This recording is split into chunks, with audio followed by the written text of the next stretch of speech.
lot of books in 2024, but I did not buy all of them. In fact, I'm looking at 4 stacks of books that are all on the floor around me. And I got them from a bunch of different places. Only one of these stacks I bought, so I feel like that's pretty good. I think I have close to maybe 40 books here, so I'm going to try and go through them as fast as I can because I don't want to make this like a super long video. But we're going to go by the size of each pile. So we're going to start with books that I got as ARCs, books that I bought, books that were gifted to me, and then books that I got from work that were just like leftovers and I was free to take. This is in no particular order. I cannot remember what came first and what came last. Well, no, I actually do know what the last book I got was, and I'll let you guys know when we get to that book, but like I'm not going to go in chronological order because I can't figure out which one is in chronological order. So starting off with the books that I got from ARCs, I was a arts journalist and I got a bunch of books for free for review, and so these are the like I think 15 books that I got. We have The Sleepwalkers by Scarlett Thomas, and this is a mystery. It leans a little bit into the lit side, but not fully. I consider this mostly to be a mystery.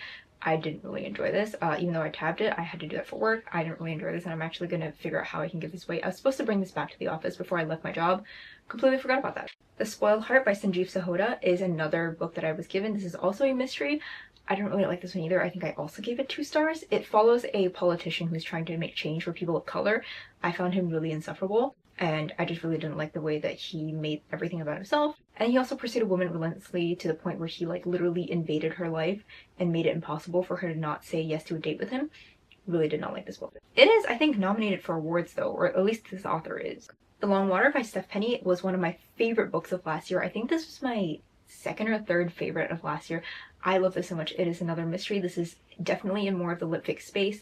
It takes place in a tiny community in Norway, like really far up north. A party happens and like the most popular kid in school goes missing, and then after that a body is found, but the body isn't that of the student. The body has actually been around for dozens of years. It follows this community, it follows a bunch of really interesting characters. I really enjoyed this, and it was absolutely one of my favorite books of the year. Shanghai Landers by Julie Min is a debut novel by a Korean-American author who's currently living in China.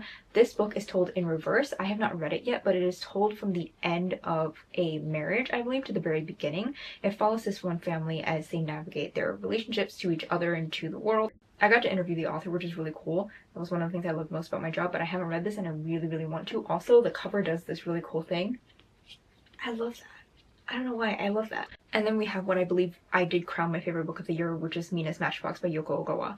This is my first book by Yoko Ogawa, and I absolutely loved it. I know she's very well known for The Memory Police, and I have that on my bookshelf. You might actually be able to see it behind me. This book is about a girl who goes to live with her aunt's family, and over the course of 1 year, her life changes because of how she lives with that family and everything that she sees. She gets to see their relationship dynamics with each other and also experience life in a completely different class than she was raised in because her mom and dad did not have as much money as her aunt and uncle do. And even though this book is like just about 300 pages, it unpacks 1 year so well, and you can see why it impacts this girl so much. Absolutely love this. There's also a pygmy hippo in the story, which you see here. I highly recommend you picking this up if you really like lit fic and you like stories of family and historical fiction. The Hysterical Girls by Hannah Alkaf is a horror mystery.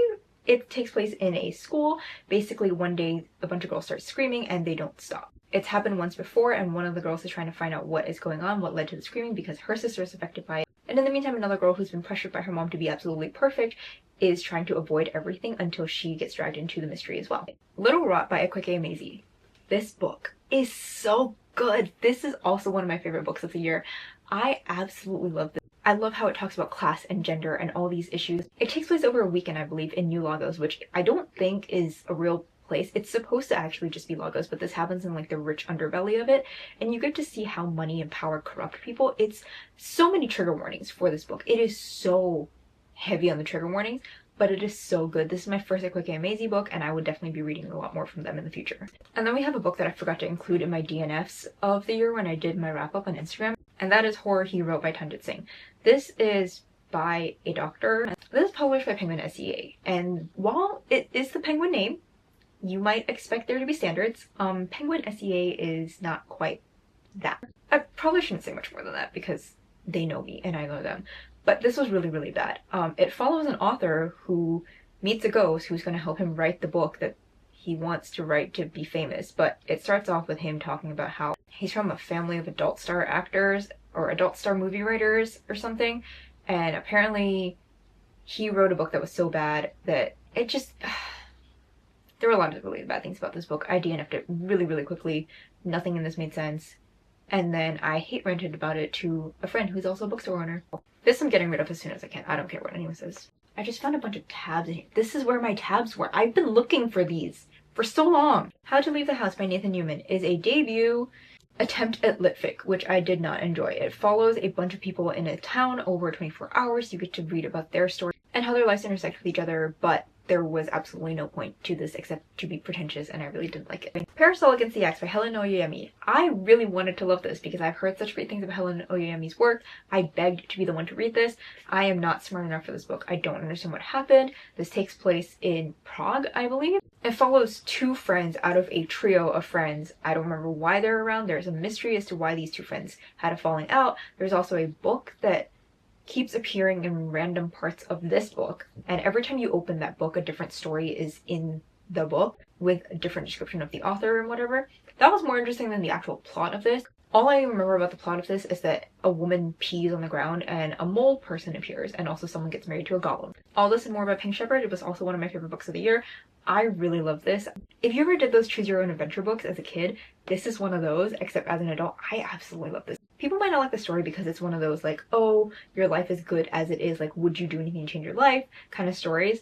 But I really enjoy that, and I really enjoyed the gamification of it. This is so much fun for me. And I'm keeping this on my shelves. I absolutely love it. And So I Roar by Abidare is the sequel to The Girl with the Louding Voice, which is one of my favorite books of 2021, I believe. It was such a good book. It follows a girl who's sold off by her father in order to pay off his debts, and when her husband, something happens to him, I don't remember exactly, something happens to him and she gets sold off to a rich family to be their servant, basically. This takes place basically right after the end of the first book, and I didn't really like it that much, so unfortunately I'm not going to be keeping this, but I did really enjoy the first book, and I think you should read it because it does a really good job of talking about the privilege of education. Also, as I'm stacking these books, I'm stacking them in reverse, so like the smallest books are on the bottom and the biggest books are on the top. That's not structurally sound. I'm expecting at some point in this video, one of these piles of books is going to crash down. And then we have Richard Osman's newest book, We Solve Murders. I also got to interview him. I unfortunately never got to write the article, but he was really, really cool to talk to. I absolutely love the conversation that I had with him. This follows a retired detective or retired spy and his daughter-in-law, who is a bodyguard, I think. Something happens and the two end up teaming up to solve a crime, and it just sounds really interesting. Richard Osman is a TV writer, but he's also the author of several really, really popular cozy mysteries. You probably know him from the Thursday Murder Club, which follows a bunch of old people in a nursing home. I haven't read any of his books yet, but I have two of them, and I can't wait to read them because they all sound like so much fun, and I'm so glad I have a copy of this. And then we have a cookbook because I volunteered to write reviews of cookbooks. This is Tiffy Cooks by Tiffy Chen. She's a chef that I found through TikTok, but I really enjoyed the recipes that she did in here. I've made a couple of them. I have not flipped through them much beyond the first couple of times that I tried it, but the food turned out well. My cooking skills, not on par with her skills, obviously, but the food was really good and I really enjoyed it, and I will be keeping this around. This is 88 recipes of Chinese and Taiwanese food, and I really want to try making boba because she has a boba recipe in here, and I really want to try making that one day. And then to close out the books that I got for review work is B. Dylan Hollis's Baking Yesteryear. This is also a book that I requested, part of the same thing that I did for Tiffy's book. I really enjoyed this. I got to talk to him. He's really cool, so much fun. I followed him on TikTok first, and when he came out with the cookbook, I was super excited. This is his first book. He's done another one which is called Baking Across America or something like that. It has a pink cover. It's really cool. These are a bunch of wacky recipes from the past. He's done so many TikToks about this, but now you can actually cook these recipes and figure out why pork pie or pork cake, whatever that one was, is so weird. And I have yet to try anything from this, but I probably should. Next up, we have the pile of books that I bought. And so we're going to start with actually the last two books that I got in the year. And they're Hong Kong's books. We have The Vegetarian and Human Acts. I heard about The Vegetarian a really long time ago from Kayla over at Books and Lala, and this is just another one of Hong Kong's really famous books. I love these covers. These editions that I found in Hong Kong are so pretty. My boyfriend actually paid for them first because I didn't have enough cash on me at the moment. I paid him back later, but like, I'm really excited to read both of these books. Hong Kong obviously just won the Nobel Prize for Literature like at the end of last year, and I'm so excited to read these. This is about a woman who becomes a vegetarian, and it's about like motherhood, I believe. And this takes place in South Korea about a boy who's looking for his friend's body after a war, I believe. I'm not exactly sure, but I'm really excited to read both of these, so I'm glad I have these copies. I want to get the rest of her books specifically in this edition, and I'm going to be looking out for these editions. Fried Rice by Erica Ng is a graphic novel by a Malaysian author, and this is so cute. She's the youngest and first ever Malaysian to be an Eisner Award winner, and this is specifically for webcomics. I have yet to read this, but I got to talk to Erica Ng and I met her. I can include a photo of us from when I met her. This is a semi-autobiographical story about a young girl who wants to grow up to be a cartoon artist and an illustrator. And it's basically a semi-fictionalized version of Erica's own life. It seems really cute. I really like the illustrations. You can see some of them here. I can't wait to read this. I just know that I will really enjoy it when I do. Next up, we have Death on Yukokuman Island by Seishi Yokomizo. This is part of, I think, 4 or 5 books by this author that are in like this style of covers. They're Japanese mysteries that are written, I think, in the 1980s. All I know about this author is that he is praised as one of the like fathers of Japanese mysteries in the way that they're written now. I have one of his other books about, I think it's like 8 deaths in a village or something. It's behind me somewhere. I've been wanting to read this. I bought this when I was in a bookstore one day because I was just walking around and I kind of wanted to buy something, and so I did pick this up. I haven't read it yet, but I'm really looking forward to it. Honestly, most of these books I haven't read yet. The Dark We Know by Wenyi Lee is a debut novel by a Singaporean author. She is I would consider her a friend of mine. I know her through work. I know her through social media. Actually, we got connected on social media first through Bookstagram, and then we got connected through work. This is a young adult horror retelling of the musical Spring Awakening. I cannot tell you how excited I am to read this. This is on my like 10 before year end list because I want to read it so badly.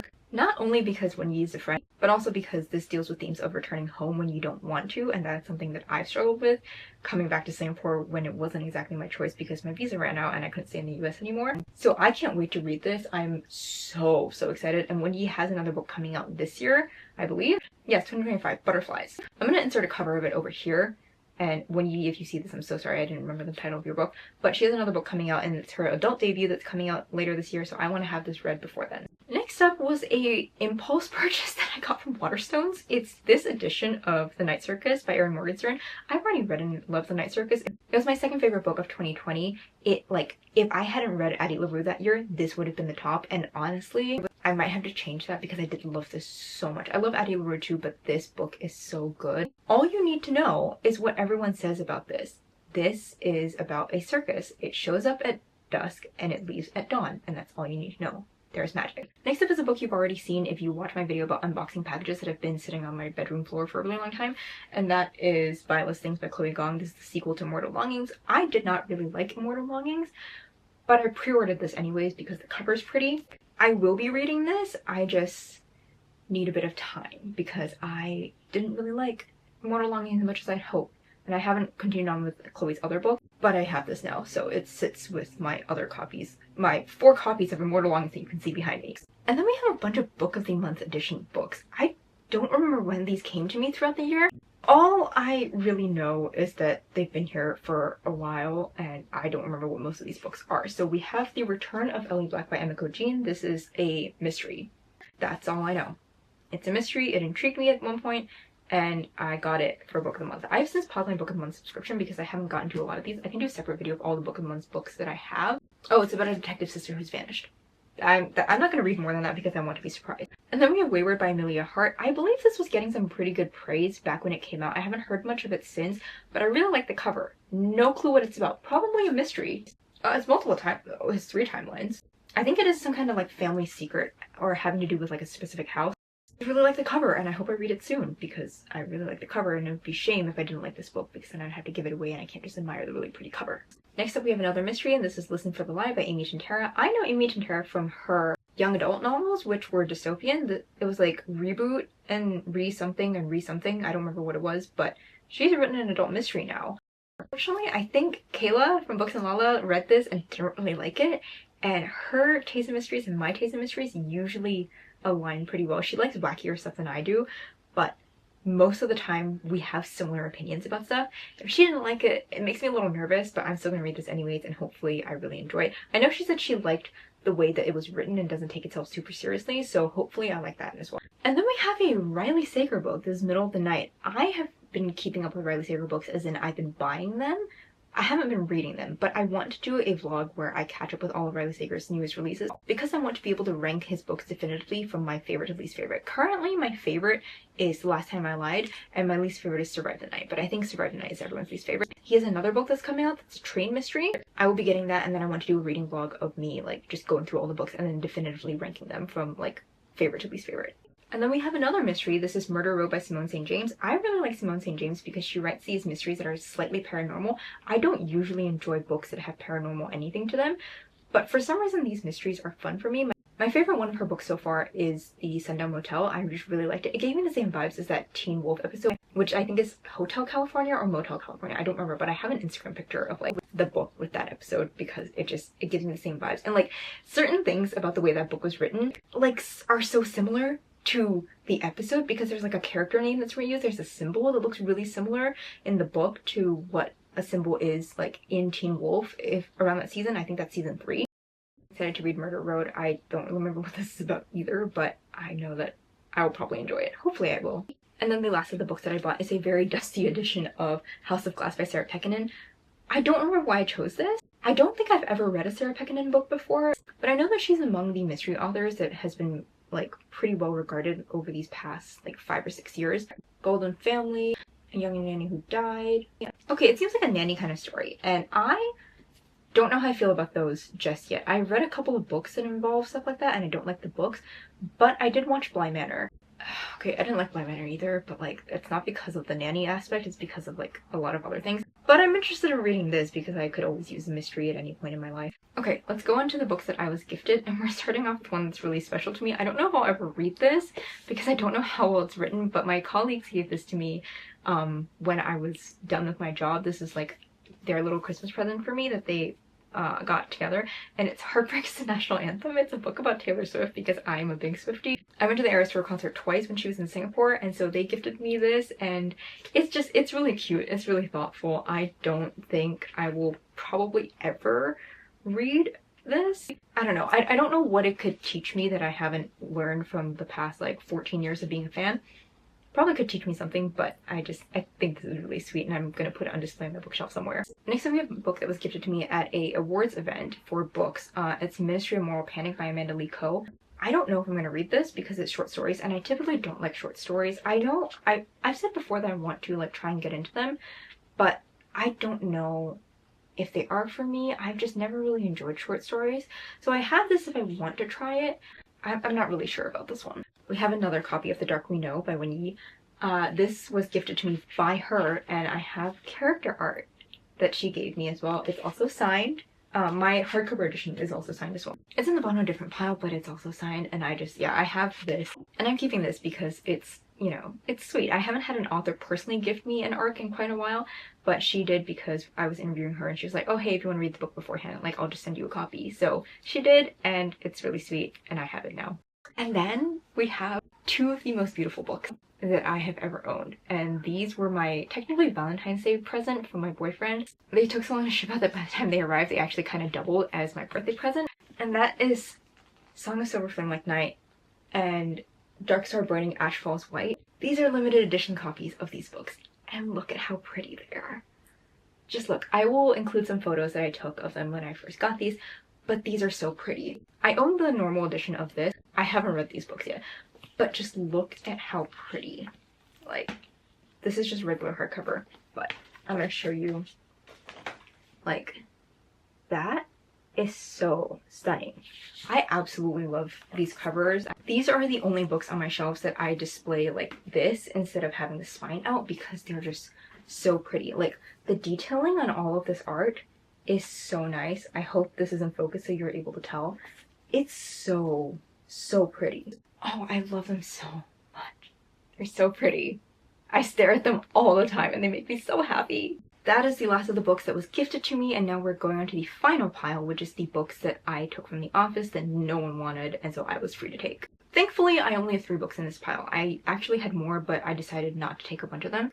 Let's start with the one I want to read most, and that is An American Marriage by Tayari Jones. I actually got to hear the author speak when I was in college. I might have a photo. I have to dig through my camera roll to see if I still have it. I didn't take a photo with her, but I took a photo of the event. Hearing the author talk about this book and how it was her attempt to like revitalize her writing career because her first book and maybe her second book didn't do well at all, and so they really were taking a chance on her with this, and then it ended up winning like a bunch of awards, was so inspiring. This book is about the breakdown of a marriage between a woman and her husband who has been incarcerated. I've been thinking about this book since I heard her talk, and when this was available in the office I was just like, no one's gonna touch this. This one's coming home with me. I haven't read it yet, but I really want to. It sounds like something I would really love. And the next 2 books, honestly the last 2 books that I have for this video, are just ones that I randomly grabbed because they sound interesting. This is a nonfiction book by Grace Jung. This is K-Drama School. And as you might be able to see here, it is a pop culture dive into why we love K-dramas and like K-pop so much. And I'm curious about this because my parents both really got into K-dramas over the pandemic. My mom specifically has watched so many of them on Netflix, like she just absolutely flies through them. But I myself am not super into like that culture. I think the closest you can say that I am into it is webtoons, because the term webtoons does come from Korea. And like the webtoons app itself is also Korean. So I'm interested in this. I don't know what the writing is like. I just know that it was gifted to the office and no one wanted to take it. And so I was like, you know what? I was putting a bunch of books away one day and I saw this and I was like, yeah, I'll take it. Sounds interesting. And then the last book I have is The Murder of Mr. Ma by John Shen Yen Ni and S.J. Rosen. It is a historical Sherlock Holmes retelling. I mean, all Sherlock Holmes retellings, I guess, are historical. Well, no, they're modern retellings of it.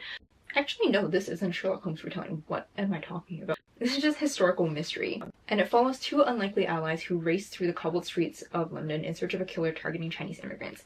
That sounds very relevant and timely considering what happened in 2020 with a lot of Chinese immigrants, and even non-immigrants, the way that Chinese people were treated. I am reading this because it sounds good, but also because I think it's important to read literature that talks about very real things that are still happening to this day. I forgot I had another book, and I just saw it on my shelves. This is Of Jade and Dragons by Amber Chen, who is also a friend of mine. Also found each other through social media first before getting connected through work. She is a Singaporean author. This is her young adult fantasy debut. I completely forgot that I also had this on my shelves, and then I saw it and I was like, oh my gosh, yeah. This was gifted to me by the publisher, and then I got some like artwork when I went to her signing. I haven't read this yet either, but it's absolutely beautiful and I really should, because the sequel I think is coming out this year or next year. So that's a book that I forgot about. I'm gonna insert this into the correct place in the video. So those are all the books that I got. You can't see it, but this arm is currently resting on a pile of books. I don't know how many that was. The thumbnail makes it look like it was quite a bit, but I think I have maybe about 35 to 40 books. I'd be surprised if it actually hit 40. But those are all the books that I accumulated last year. I'm not someone who buys a lot of books. I tend to be really cautious about when I buy books. I prefer to borrow from the library unless I know that I'm going to love a book, in which case I will buy it, or if I want to support the author for something. Because money is kind of tight for me, and has been for the past couple of years, I tend to save my money and just not spend it if I don't have to. So I don't buy a lot of these books. That's why a lot of them are gifted, a lot of them are from work. And now I have 4 piles of books sitting on the floor of my room that I have to put back after I'm done with this video. Let me know if you've read any of these books, aside from the ones I'm definitely getting rid of that I didn't like. All of these are going back on my shelves. I should probably go do that now before I lose the motivation to do this. So thanks for watching. I hope you enjoyed seeing all the books that I accumulated over the last year, and I will see you guys in the next video. Bye!